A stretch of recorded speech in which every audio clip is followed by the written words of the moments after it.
Assalamualaikum, halo teman-teman. Di sini saya akan menjelaskan bagaimana reproduksi aseksual vegetatif pada tanaman singkong. Sebelum itu perkenalkan, nama saya Indri Yuliani dari Pendidikan IPA 2019. Yuk kita mulai. Apa itu reproduksi aseksual? Reproduksi aseksual yaitu reproduksi yang dapat menghasilkan keturunan dari induk tunggal tanpa adanya rekomendasi genetika. Reproduksi aseksual ini dapat terjadi pada tumbuhan Angiospermae serta pada tumbuhan yang lain.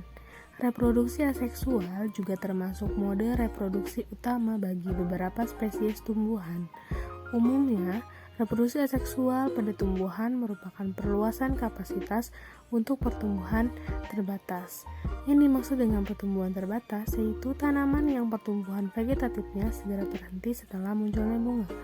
Jadi, ketika tanaman mulai beralih ke fase reproduksi, maka otomatis pertumbuhan tunas akan berhenti. Nah, selanjutnya, perbanyakan secara vegetatif buatan dapat dilakukan dengan cara stek, cangkok, okulasi, dan menyambung.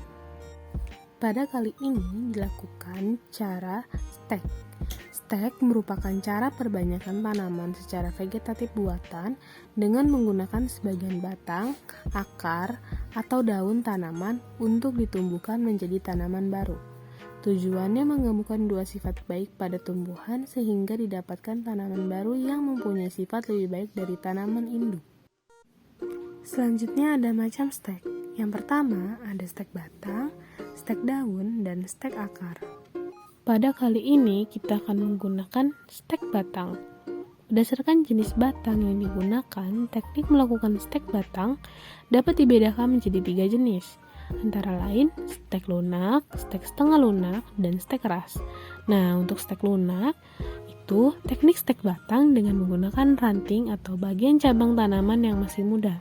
Untuk stek setengah lunak itu menggunakan ranting atau bagian cabang tanaman yang sudah mulai menua, ditandai dengan warna kulit yang sudah mulai kecoklatan dan pertumbuhannya sudah terhenti. Nah, untuk stek keras merupakan teknik stek batang dengan menggunakan ranting atau bagian cabang tanaman yang sudah berumur tak kurang dari 1 tahun, berukuran sebesar pensil dan masih memiliki daun.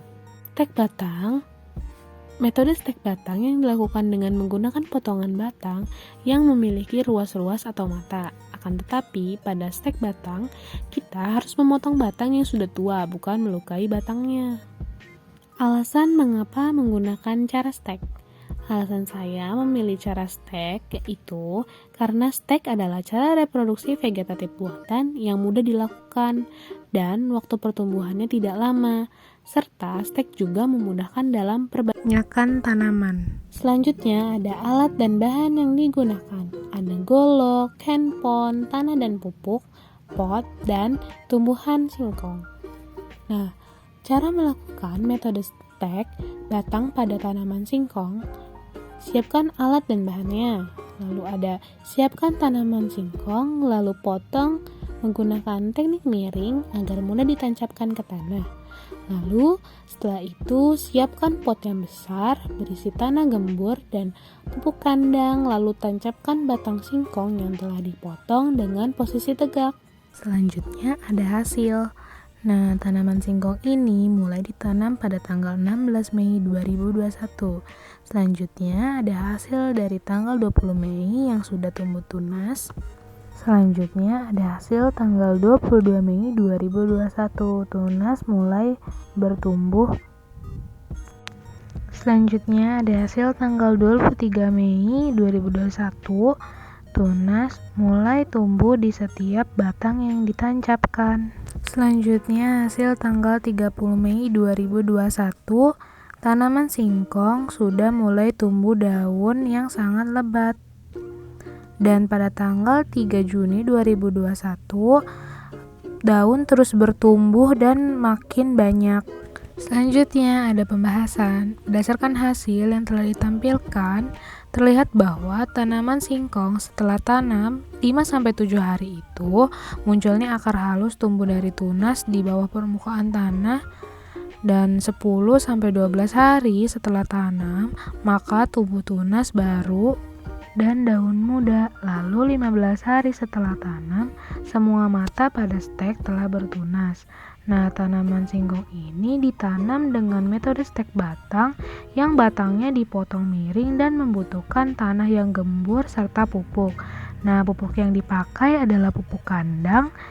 Lalu ada pengaruhnya juga musim hujan di daerah saya juga menjadi pemasok air pada tanaman singkong ini dapat tumbuh.